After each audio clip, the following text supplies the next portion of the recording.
انسان کو دو چیزیں بڑی محبوب ہوتی ہیں، بڑی پسند ہوتی ہیں، جس سے وہ دل و جان سے محبت کرتا ہے، جنہیں وہ اپنی دل و جان سے محبت کرتا ہے۔ ایک تو وہ اپنی جان سے محبت کرتا ہے، پہلی چیز وہ اپنی جان سے بے پناہ محبت کرتا ہے، اپنی جان بچانے کے لیے وہ کسی بھی درجے تک، کسی بھی حد تک گزر سکتا ہے۔ اور دوسری ہے اولاد۔ دوسری چیز ہے جو انسان کو سب سے زیادہ پسند ہے، وہ دوسری چیز ہے اولاد۔ اب اللہ تبارک و تعالیٰ نے ان دونوں چیزوں سے حضرت ابراہیم کو آزمایا، ان دونوں چیزوں کے ذریعے سے اللہ تبارک و تعالیٰ نے حضرت ابراہیم خلیل اللہ علیہ الصلوۃ والتسلیم کو آزمایا، امتحان میں ڈالا، آزمائش میں ڈالا۔ کیا آپ نے نہیں سنا کہ جب نمرود سے مناظرہ کیا حضرت ابراہیم علیہ الصلوۃ والتسلیم نے، اور جب حضرت ابراہیم علیہ السلام نے تمام دلائل پیش کیے، لیکن نمرود ماننے کو تیار نہیں تھا اور دشمنی پر آڑا رہا، دشمنی پر آڑا رہا۔ اور جب اس نے حضرت ابراہیم علیہ السلام کو قید کر لیا تو لوگوں کو حکم دیا کہ ایک گڈھا کھودا جائے، ایک اتنا بڑا گڈھا کھودا جائے کہ اس میں لکڑیاں ڈالی جائے۔ ایک حدیث پاک میں آتا ہے، روایت میں آتا ہے کہ اس میں تقریباً 1 مہینے تک لگاتار لوگوں نے لکڑیاں ڈالی، اور دوسری روایت میں آتا ہے کہ تقریباً 40 دن لوگوں نے اس میں لکڑیاں اکٹھا کی۔ اور کچھ عورتیں ایسی بھی تھی کہ منتیں مانگ لیتی، اگر بیمار ہو جاتی تو منتیں مانگ لیتی کہ اگر میں اس بیماری سے شفا یاب ہو گئی تو میں اتنی لکڑیاں اس گڈھے میں ڈالوں گی، اتنی لکڑیاں اس گڈھے میں ڈالوں گی۔ ایک 40 دن کے بعد اس گڈھے میں آگ بھرمائی گئی۔ آگ کی تپش اتنی زیادہ تھی کہ اس کی تپش آسمانوں، اس کے شعلے آسمان سے باتیں کر رہے تھے، آسمانوں سے باتیں کر رہے تھے۔ پرندہ کوئی اڑ کر جاتا اس کے سامنے سے، وہ گر کر جل کر مر جاتا۔ اور جب آگ تیار ہو گئی، آگ شعلے بھڑک اٹھے، تو لوگوں میں چنتا ہوئی کہ اب حضرت ابراہیم کو اس میں ڈالا کیسے جائے، کیونکہ اس کے نزدیک تو کوئی جا نہیں سکتا۔ تو شیطان انسانی شکل میں آیا اور مشورہ دیا کہ منجنیق بنائی جائے، اس میں باندھ کر کے دور سے انہیں پھینک دیا جائے اسی گڈھے میں۔ منجنیق تیار کی گئی، حضرت ابراہیم کو اس گڈھے میں ڈال دیا گیا۔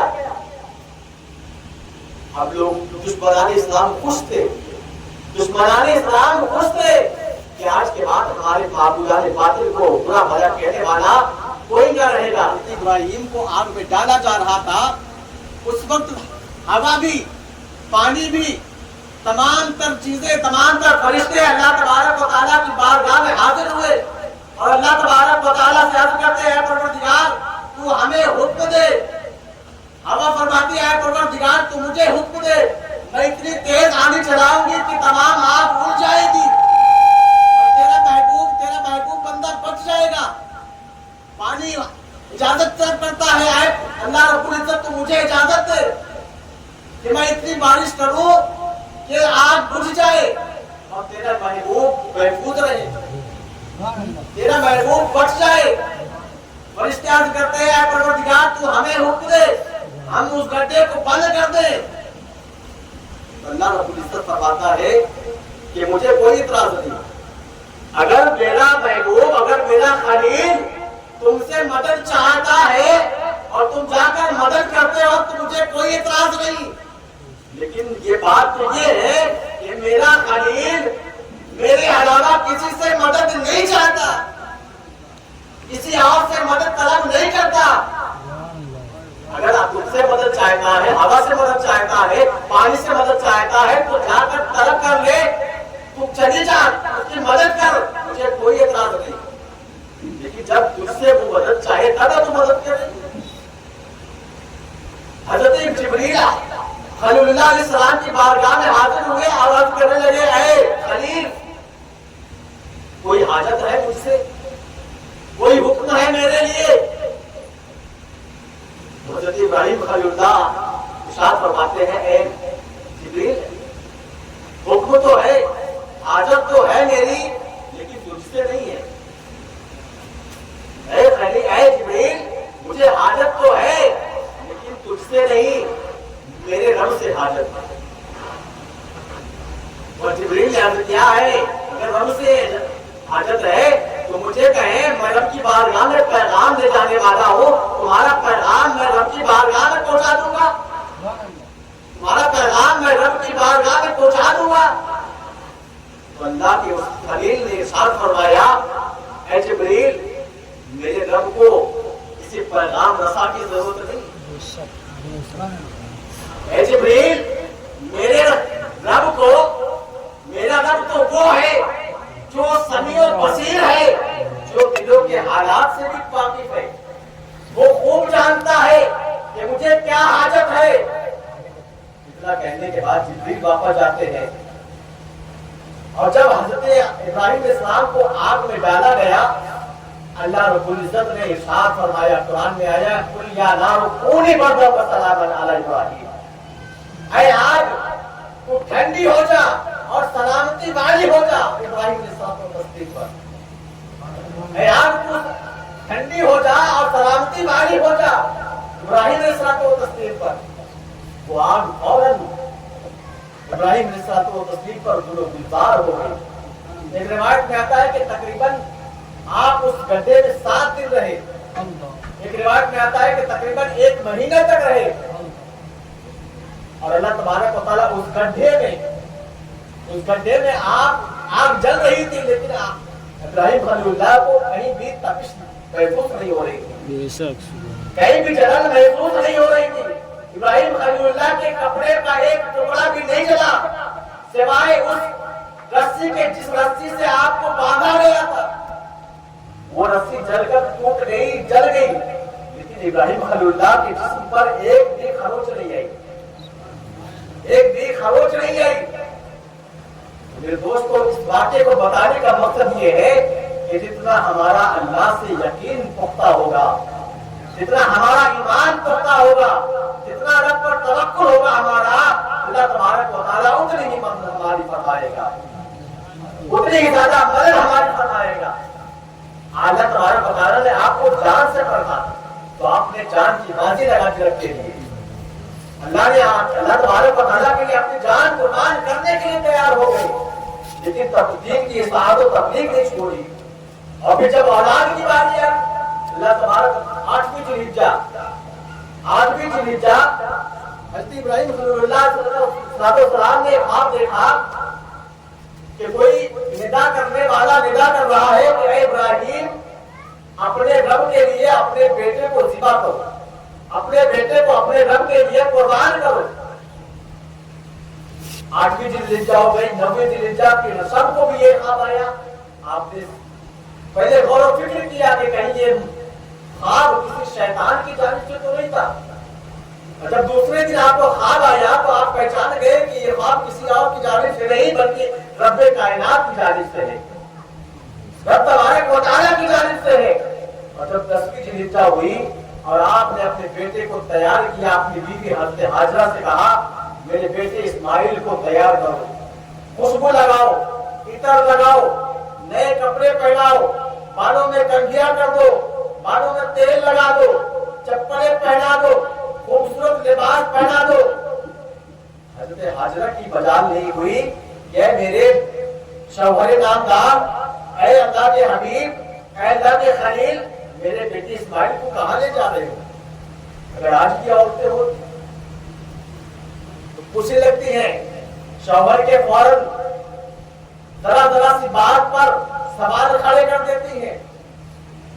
لیکن حضرت ہاجرہ رضی اللہ تعالی عنہا نے اپنے شوہر کی اتنی بڑی فرما بردار تھی کہ جیسا شوہر کہتے گئے آپ کرتے گئی. بیٹے کو تیار کیا اور لے کر کے ایک رسی اور ایک چھری چھپا کر کے اپنے ساتھ اپنے اسماعیل کو اپنے ہاتھ سے پکڑ کر کے اس جگہ پر لے جانے لگے جہاں پر قربان کرنا تھا. اور جب راستے میں پہنچے تو شیطان جو انسانوں کا کھلا ہوا دشمن ہے آپ کو بہکانے کے لیے, آپ کو پریشان کرنے کے لیے آگے اپنے بیٹے کو ذبح کرتا ہے؟ اے ابراہیم کیا کوئی اپنے بیٹے کو اللہ کے رب کی بارگاہ میں قربان کرتا ہے؟ کیا کوئی باپ ایسا کر سکتا ہے؟ ابراہیم علیہ السلام نے کہا کوئی کرے نہ کرے ابراہیم ضرور کرے گا، کیونکہ یہ کسی اور کا حکم نہیں بلکہ رب کائنات کا حکم ہے۔ دنیا ادھر سے ادھر ہو جائے لیکن ابراہیم اپنے رب کا حکم نہیں چل سکتا۔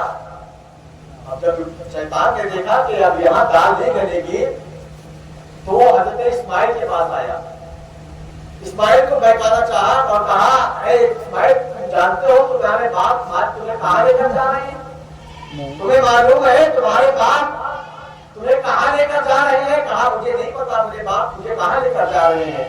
کہا تمہارے باپ تمہیں ذبح کرنے کے لیے لے جا رہے ہیں، تمہیں قتل کرنے کے لیے لے جا رہے ہیں، تمہیں قربان کرنے کے لیے لے جا رہے ہیں۔ حضرت اسماعیل نے کہا آخر ایسا کون باپ ہے جو اپنے بیٹے کو ذبح کرتا ہے؟ آخر ایسا کون باپ ہے جو اپنے بیٹے کی گردن پر چھری چلاتا ہے؟ تو شیطان کی زبان سے نکلا کہ تیرے رب کا حکم ہے کہ تجھے رب کی بارگاہ میں قربان کرے۔ اتنا فرما بردار بچہ میں نے اپنی زندگی میں نہیں دیکھا جو اپنے رب کے حکم کے لیے اپنی گردن کو کٹوانے کے لیے تیار ہو جائے۔ حضرت اسماعیل اسلام نے کہا اگر یہ رب کا حکم ہے، اگر یہ میرے رب کا حکم ہے تو ایسی ہزار جانیں اگر اسماعیل کو رب کی بارگاہ میں قربان کرنی ہو تو اسماعیل ذرہ برابر بھی ڈرے نہیں کرے گا۔ اب وہاں بھی ڈال نہیں کری تو حضرت حاجرہ کے پاس آیا غور کر کے اور کہا اے حاجرہ کیا تمہیں پتا ہے تمہارے شوہر تمہارے بیٹے کو کہاں لے کر گئے ہیں؟ کہا نہیں پتا مجھے کہاں لے کر گئے ہیں۔ کہا تمہارے شوہر تمہارے بیٹے کو ذبح کرنے کے لیے لے گئے ہیں، اللہ کی راہ میں قربان کرنے کے لیے لے گئے ہیں۔ حضرت حاجرہ نے کہا اگر ایسا معاملہ ہے، اگر یہ رب کا حکم ہے تو میرے ایسے اگر ہزار بیٹے ہوتے تو میں ایک ایک کر کے رب کی بارگاہ میں قربان ایک ایک کر کے رب کی بارگاہ میں قربان کرنا چلی جاتی ہے۔ اب شیطان کو کوئی موقع نہ ملا۔ جب پھر پہنچا حضرت ابراہیم کی بارگاہ میں پھر کسی طرح سے ان کو پریشان کرے ان کو بہکائے تو حضرت ابراہیم خلیل اللہ السلام نے 7 کنکر اٹھا کر اس شیطان کو مارا، اس شیطان کو مارا۔ آج بھی وہ جگہ قید مقرر کی گئی ہے، اس جگہ پر نشاندہی کی گئی ہے، آج بھی اس جگہ پر پلر تیار کیے گئے ہیں جہاں پر شیطان کو کنکر ماری گئی تھی۔ آج بھی تمام قیامت تک کے حاجیوں کے لیے یہ واجب قرار دے دیا گیا کہ جب تک تم شیطان کو کنکر نہیں مارو گے تمہارا حج مکمل نہیں ہوگا۔ حضرت ابراہیم کی سنت پر عمل کرتے ہوئے 3 مقام پر شیطان کو کنکر ماری جاتی ہے نا۔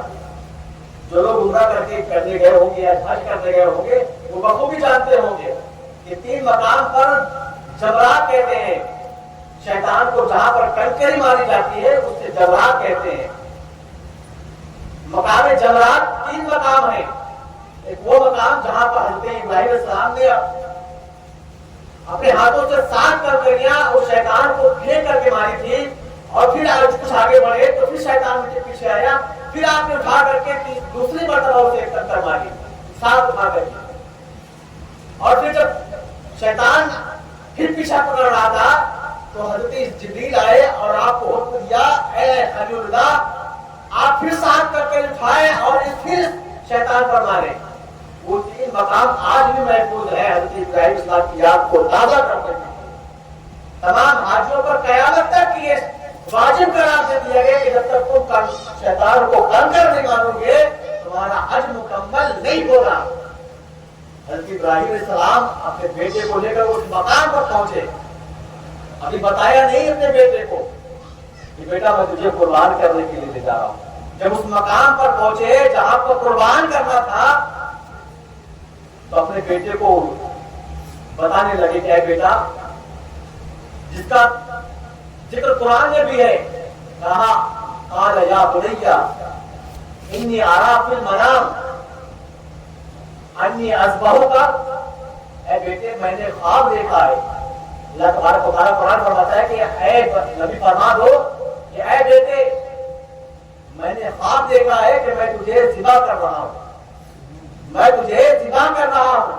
اب باپ اپنے بیٹے سے اس کی رائے معلوم کر رہا ہے، ماذا فانظر ماذا ماذا فانظر ماذا ماذا ترى، اے بیٹے بتا تیری رائے کیا ہے، اے بیٹے بتا کیا اللہ کے حکم پر میں تجھے قربان کر دوں یا تجھے چھوڑ دوں، بتا تیری رضا کیا ہے۔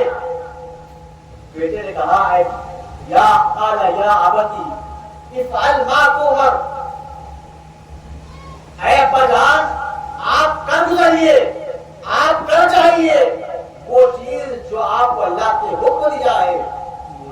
اللہ تبارک و تعالیٰ نے پھر باپ بیٹے نے باپ سے کہا ستجدنی انشاءاللہ من الصابرین، اے ابا جان اللہ نے چاہا تو آپ مجھے صبر کرنے والے میں سے پائیں گے۔ سبحان اللہ۔